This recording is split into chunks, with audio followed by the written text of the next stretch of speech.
Ivana Alawi may anak na raw sa politikong si Dan Fernandez. Narito the chika ang mainit-init na chika natin today.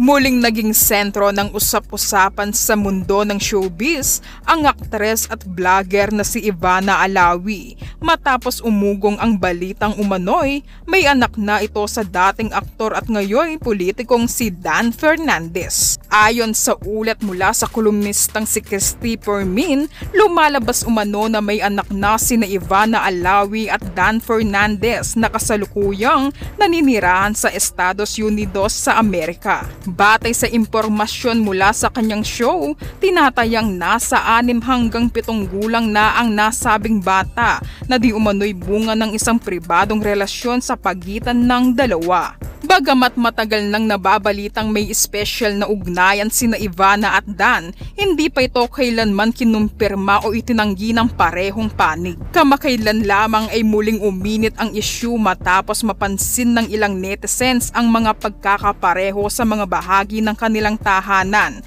tulad ng kanilang closet at kusina na siyang nagpapalakas umano sa hinala ng publiko. Sa kabila ng mga haka-haka at espekulasyon, nananatiling tikom ang bibig ng kampo ni Ivana at Dan Fernandez hinggil sa naturang issue. Wala pang opisyal na pahayag mula sa kanila ukol sa lumalabas na impormasyon. Hanggang sa ngayon nananatiling isang palaisipan sa publiko ang tunay na estado ng relasyon ni Ivana Alawi at Dan Fernandez, gayon din ang sinasabing pagkakaroon nila ng anak. Yan mga kachika, abangan natin kung magsasalita sina Ivana at Dan sa sinasabi ni Christy Permin na may anak na sila na 6 o 7 taong gulang na raw ito.